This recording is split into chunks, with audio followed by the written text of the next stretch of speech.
done a 50% reimbursement of costs. We've now raised that to 75%. Right? 75% for things like internal training, and I know Morgul uses this a lot, where you have an expert out on the floor, you get a group of people together to train around a machine. We can reimburse that type of training of internal people at 75%. And the way we factor it is, we take the wage, like let's say, Jeff, you make $100 an hour, okay? With your benefits, okay? We take the weighted hourly wage, we multiply it by the number of hours that training has taken place, and we reimburse 75% of that, okay? We want to encourage that because we understand that sometimes that is the skill gap, is that you have this expert person who may be leaving the company in 5 years, and you've got to find some mechanism to draw that information out of them. I hear that a lot. They say, wow, you know, we don't have anybody that has this, you know, this expertise. We know we're losing him or her. We've got to capture this before they leave, and it's a perfect fit for the training. If you use a community college, if you use Clark State, or any community college within the, what's now, do they have a name for it, Jim? The Enterprise Ohio Network, do they have a new name for it? It has no name. Okay. The no-name system, then you can get that reimbursed at 100%. Okay? You can also get reimbursed at 100% a portable certification. And this is kind of where it's a little gray, and we have to do this on a case-by-case. But if you have an individual that's getting Cisco certification, regardless of where they get it, if they go to Clark State, if they go to a private vendor, we recognize that another employer is going to look at that and say, wow, you know, you could put that in your resume, and you can go a lot of different places in the IT world with a Cisco certification. We reimburse that at 100%. Okay? And there is no cap on that, but I'll talk about that in a few minutes. The biggest thing is that you have to show that that person got the certification. So, you know, if they took a test and they passed it, you know, submit that as proof. Okay, some things are staying the same. The minimum of what we will incentivize the company for is $10.88 an hour, and that is without benefits. You can have individuals within your company that make less than $10.88 an hour, but we will only give you credit for those that are $10.88 and above. You're probably wondering, where in the world did you get $10.88? It's 150% of federal minimum wage. We also do EPA and tax checks and other regulatory checks just to make sure that you don't have a lien with the state. We are looking at both retention and expansion. And we do a 1-year look back on a company.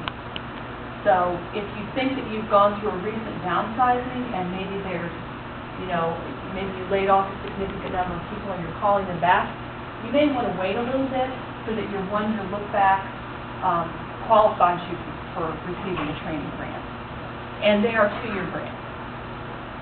2-year grants with no amendments because we're trying to really get control of how the money is going out the door and just be, you know, more responsible for it. So we're not amending grants. Any questions on that? Okay, some things have changed. I've gone over the reimbursement. Other expenses that can be capped, and this is new. Curriculum development, whether that takes place internally or whether that takes place with Clark State, can be reimbursed up to 10% of the total grant award.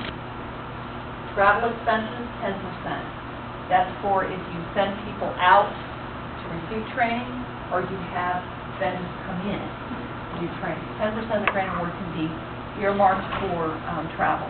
And also assessment. We recognize, and I'm sure Jim will agree with this, and Leanne, that some of the best training happens when you've taken a real look at what your people know and what they don't know. And oftentimes, and I think that you guys can attest to this, when you go in and do a training plan, you've got the supervisor that thinks they need this, and at the end of the conversation they need this. So how do you get there? One powerful tool, of course, is assessment. Grant awards will be based on the number of employees. The way we used to do it before, we used to base it on wage. On the base wage, put it into formula, number of employees you plan on training, and spit out a number at the other end. We're looking at it on a graded system of 0 to 100, 100 to 300, 300 to 500, and so forth. That is your up to amount. Of course, the award is based on your actual training plan. So you may have this much playground to play in, you may use this much, okay? And that will be your grant award.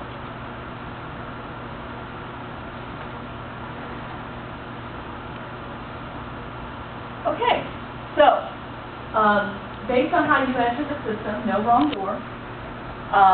You call me up, you call Amy up, you call David up, you call Leanne up, and we assemble the team to come in. Based on your needs, we bring the right people to the table, and we talk about what your project is. What are you planning on doing in the next 2 years? What does it look like? Okay? Again, the company has the decision, always has the decision of who they choose as their training provider. But we can introduce resources to you, bring brochures, bring the partners to the table.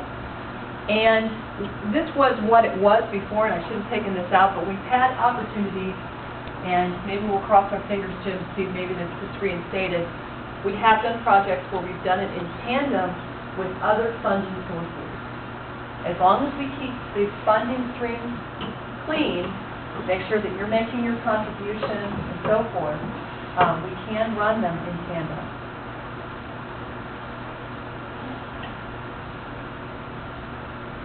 Okay,